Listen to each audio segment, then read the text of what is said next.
chega, irmão, a questão é se a pessoa tiver chamada. Agora, quando não tem chamada, aí diz, eu vim para cá, não tive o preparo. Não, você tem 4, 5 meses para se preparar, para você desenvolver. Coloca aí na tela, 2 Coríntios 3, 5. Olha o que diz a Bíblia. Se não me foge a memória, eu acredito que é. Coloca aí. Não que sejamos capazes por nós mesmos, de reivindicar coisa alguma como nossa. Leiam vocês essa última frase aí bem forte. Como é que diz? Veja que ele começa dizendo que não tem capacidade. Ele não tem. Não é que nós tenhamos capacidade. Irmãos, há uma coisa que, quando eu fiz filosofia, que eu lia Nietzsche, que ele falava da águia, falava do leão, ele falava desses animais poderosos para ilustrar com o homem, eu achava vantagem naquilo ali. Só que o Nietzsche tinha raiva de crente, porque ele dizia que o crente tinha uma ideia de humildade, de fraqueza, e no mundo dele não cabia essa ideia. Lá fora você tem que ser leão, você tem que ser águia, você tem que ser forte. Aí eu fui observar, olhando para a Bíblia, todos os homens que Deus chamou se apresentaram como fracos. Moisés, no capítulo 3, diz assim: eu não posso ir porque eu não sei falar. Aí Deus disse: agora você está preparado, eu vou falar na tua boca. Jeremias diz lá no capítulo 1: eu não passo de uma criança, eu não posso ir. Deus disse: é para você ir. E o maior missionário que ganhou uma cidade todinha para Deus era o missionário mais medroso do mundo. Como era o nome dele? Vocês sabem. Como era o nome dele? Falem bem forte. Agora, como é que Jonas vai pregar com medo? Por que Deus deixou o livro de Jonas um missionário pessimista, um missionário sem amor? Porque vocês podem observar que Jonas não tinha amor. Ele queria que todo mundo morresse. E quando Deus manifestou misericórdia, ele disse: por isso que eu não queria vir para cá, porque eu sei que tu és misericordioso. Mas sabe por que Deus deixou o livro de Jonas? Eu li um autor que ele dizia o seguinte: Deus deixou o livro de Jonas na Bíblia para mostrar que quem faz a obra, quem usa é Deus. Ainda que o missionário seja falho, seja fraco, seja sem poder, mas a nossa capacidade vem de quem? Vem de Deus. Você não vai encontrar um homem na Bíblia dizendo que era capaz, os que foram fazer missões. Você não vai encontrar nenhum. O apóstolo São Paulo, ele disse no capítulo 12, 9 de 2 Coríntios: a minha graça, Deus disse para ele, a minha graça, porque o meu poder se aperfeiçoa onde? Na fraqueza. E ele, Paulo, diz assim: eu trabalhei mais que todos. Ele volta atrás: eu não, a graça de Deus. Agora imagine, o apóstolo São Pedro, ele disse lá em Atos 3, olhe para nós não temos nada, mas é no nome de Jesus que este homem acabou de andar. Quando você vai para Atos 14, Paulo pregando lá em Icônio, ele diz: vocês pensam que nós somos deuses? Não, nós não temos nada, nós não somos deuses. Era assim os homens de Deus. Sabe quando é que você não vai fazer a obra de Deus? Quando você se acha grande, quando você se acha importante, quando você se acha merecedor. Vocês podem observar, todo crente que anda dizendo: olha, não me dão chance, eu não tenho oportunidade nessa igreja, ele nunca vai fazer a obra. Porque quem tem chamado de Deus, prega aqui, prega na prisão, prega na rua, prega na praça, prega em todos os lugares. E ele não faz nada para ninguém ver, ele faz porque ele ama a Deus.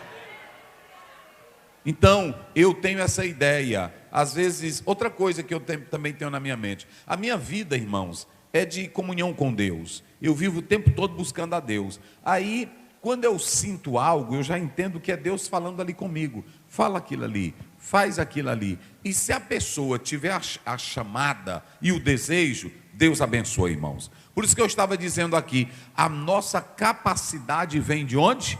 De Deus. Paulo diz: não que sejamos capazes de alguma coisa. E só para vocês terem uma ideia, andar com Paulo e andar com Barnabé não é sinal de que você está preparado. Porque a Bíblia diz que um homem andava com Paulo e Barnabé e voltou atrás. Como era o nome dele?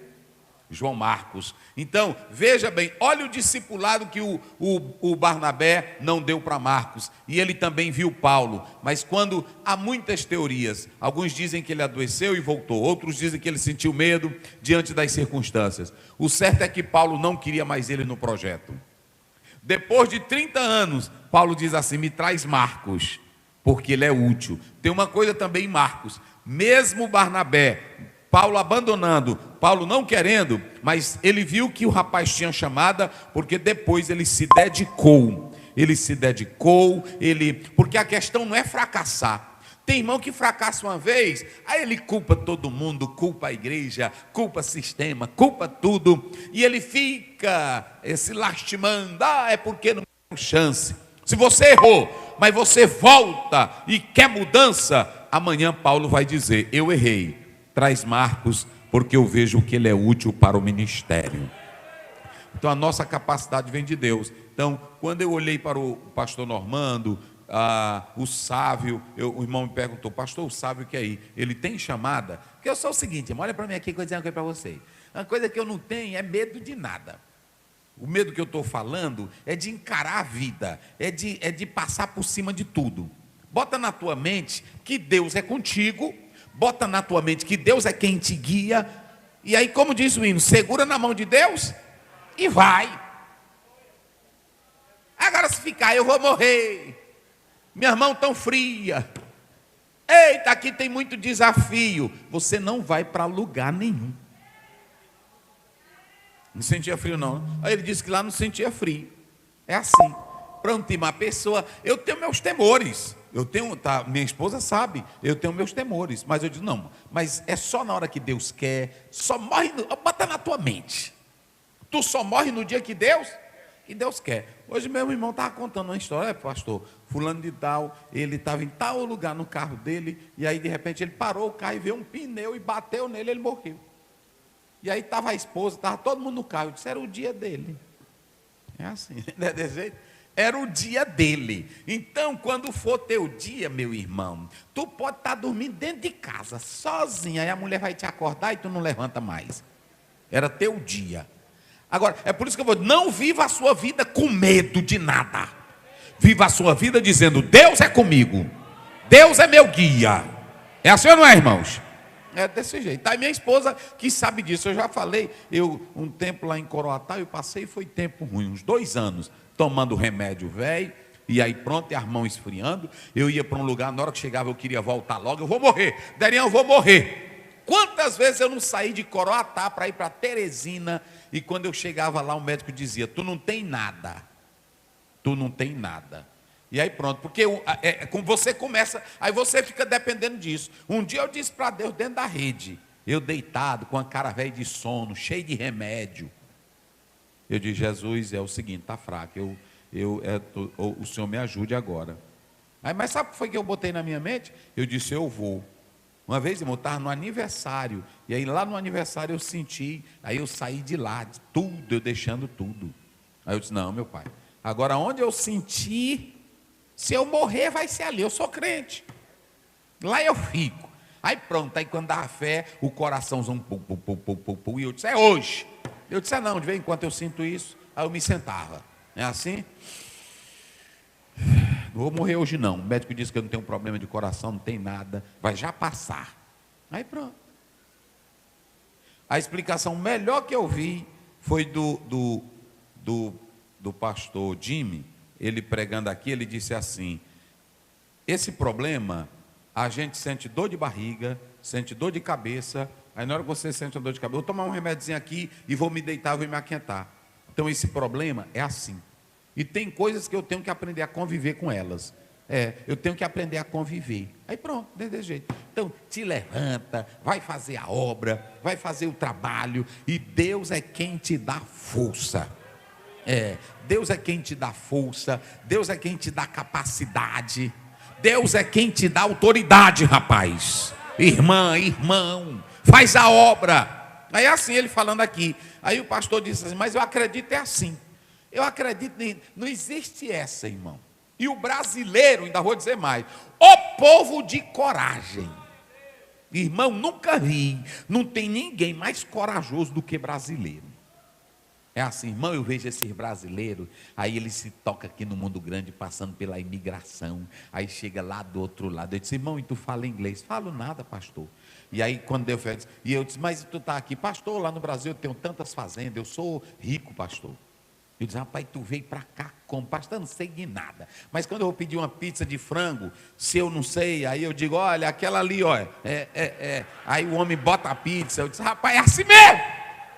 Eu gosto do brasileiro, irmão, porque irmão, gente que tem coragem vence na vida. É assim ou não é? Agora se ficar, meu Deus, eu estou morto, eu vou ficar aqui. Não, te levanta, rapaz.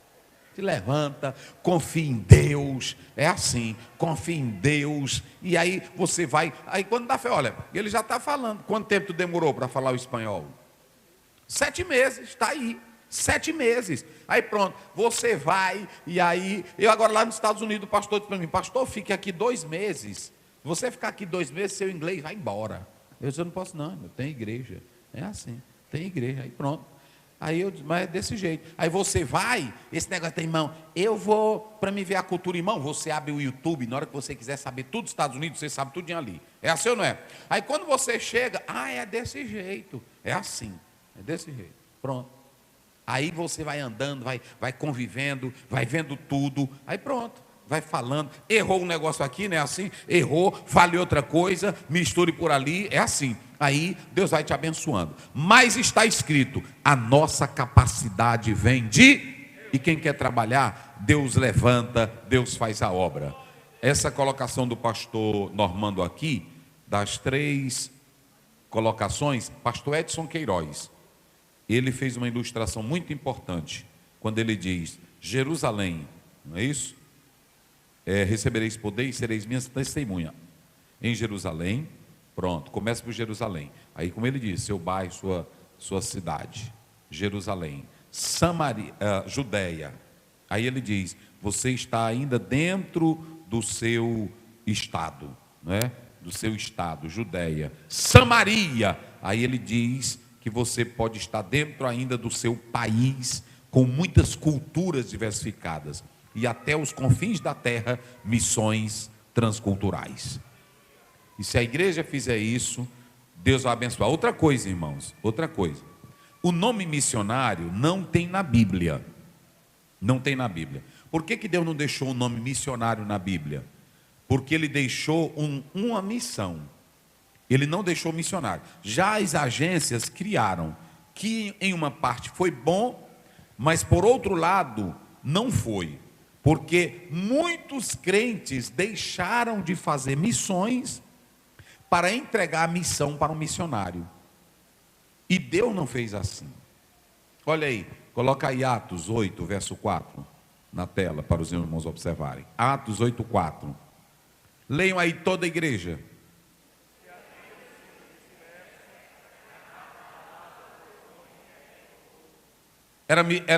Aqui tem algum nome, missionário Oziel, missionário seu fulano? Todos os crentes que iam sendo perseguidos, aonde eles chegavam, irmão, tem uma coisa interessante, uma coisa é eu pregar quando eu estou confortável, agora pregar em perseguição, ninguém faz isso, irmão. Isso aqui é coisa de crente. É para mostrar para nós que a missão não é feita quando as coisas estão bem. Tem irmão que fica, se Deus abrir as portas para mim esse ano, e Ele fizer eu passar nisso, eu vou evangelizar. Deus não vai te dar isso nunca. Ele dá quando você, ou em situação confortável ou não, você prega a palavra de Deus. Olha por que a igreja cresceu. A igreja estava sendo perseguida.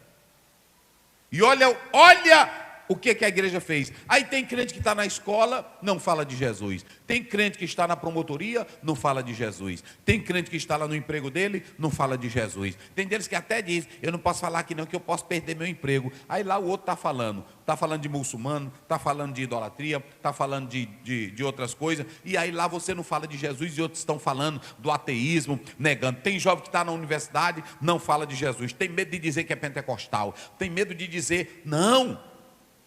Fale da sua fé, rapaz. A irmã é empresária, mas ela tem medo de falar para as colegas dela, porque é da elite. É da elite, mas é escrava de Satanás. É escravo. Quantas pessoas de alto nível não são escravos? Aí a gente não fala, fica com medo. Fale de Jesus. Outra, não tenha medo, não fique procurando condições boas não para falar de Jesus, rapaz. Está aí. Aí não tinha agência missionária. Todo crente era um. Aí a igreja cresceu. Aí pronto, quer ver mais? Coloca aí Atos 4,19. Eu não vou pregar não. Só estou dando a palavra, porque hoje eu não vou pregar não, porque ele já pregou aqui. Atos 4,19, não é isso? 4,20, vai. Olha aí o que eles disseram. Leiam aí vocês. Pois nós não podemos, do quê? Aí vocês podem observar, hoje tem irmão que diz assim, olha, estão querendo cortar a nossa liberdade, e nós vamos lutar pela nossa liberdade, porque já é um direito nosso, garantido pela Constituição Federal. Ninguém pode nos proibir de pregar o Evangelho e de falar. Nós não podemos atacar a religião nem a igreja de ninguém. Agora, ou com lei de liberdade ou sem liberdade, nem que nós percamos a nossa vida, nós não podemos deixar de falar do Cristo que nos deu a esperança e mudou a nossa vida. Quem aqui tem certeza que Jesus salvou sua vida? Então pronto, rapaz, fale de Jesus, irmã. Faça café, olha, lá no bairro, invente um café na sua casa, chame as pessoas. Quando crescer, pastor, nós vamos precisar de uma igreja aqui. Aí pronto, o Senhor abre portas.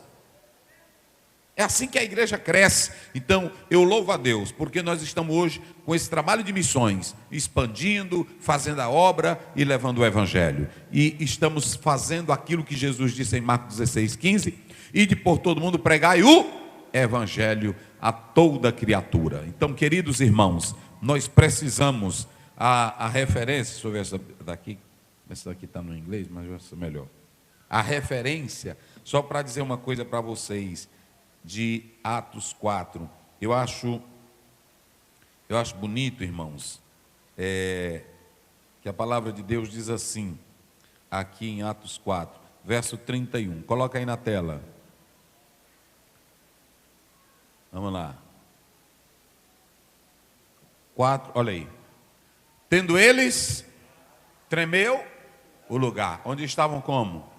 Reunidos. E o que mais?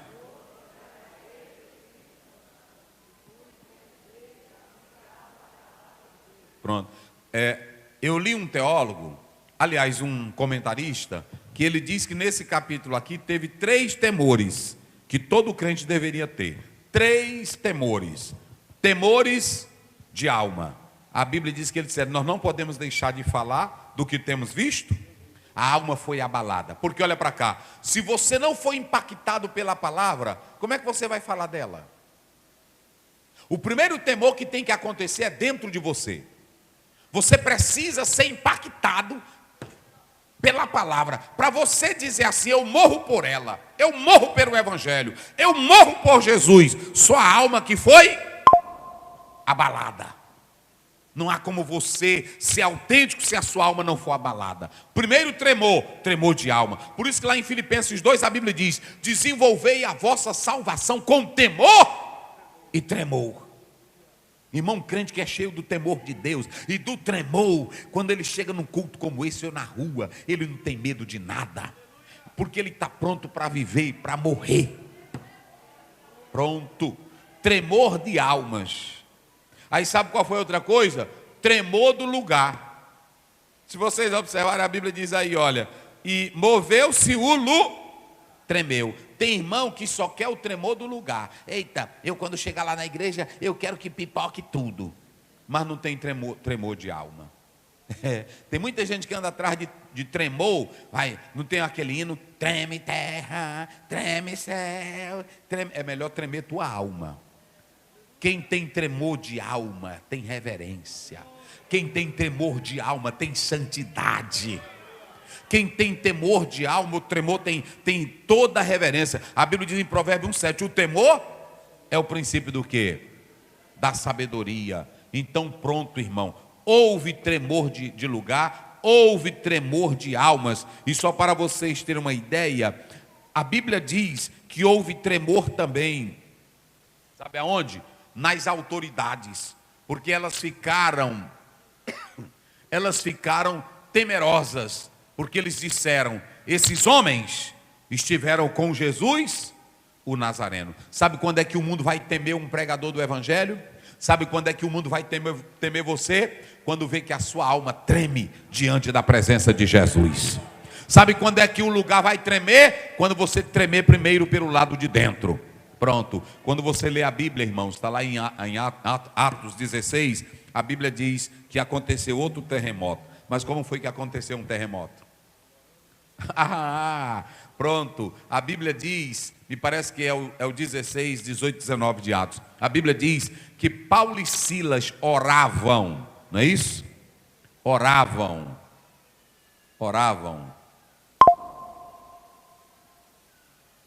Vê se é o 28. Né? Oravam, não é isso? Paulo e Silas oravam. E aí a Bíblia diz que à meia-noite eles oravam e cantavam, e veio um terremoto. Olha, novamente o lugar tremendo. Agora sabe de uma coisa? É o quanto? É o 25. Olha aí. Por volta da meia-noite, Paulo e Silas oravam e cantavam. Irmãos, esses homens aqui, é uma crença que hoje a gente não tem ela. Olha aqui. Eles estavam acorrentados, algemados, costas marcadas de sangue, e à meia-noite eles vão fazer o quê? Orar e cantar. Como é que ora e canta se tem prova, se tem batalha, se tem lágrimas? Qual é o crente que vai fazer isso aqui? Hoje, se fosse isso aqui com um pregador, ele ia reclamar: Senhor, eu saí lá do Brasil, e olha o que eu estou passando aqui, olha o que eu estou enfrentando, eu que sou um escolhido teu, eu que tenho um teu chamado, cadê o Senhor? Não. Quem é chamado e tem tremor de alma já sabe que está pronto para morrer ou viver pelo Evangelho. Por isso que eles cantavam, oravam. Não era para cantar primeiro, porque tem irmão que só gosta de cantar. Tem irmão que canta, mas não ora nem um minuto. Meia hora de louvor, acha bom louvar, mas não ora nadinha. É assim, pronto. As igrejas estão cheias disso, grupo de coreografia, grupo de dança, grupo de louvor, e aí pronto, mas não ora nada. Aí pronto, é por isso que não presta.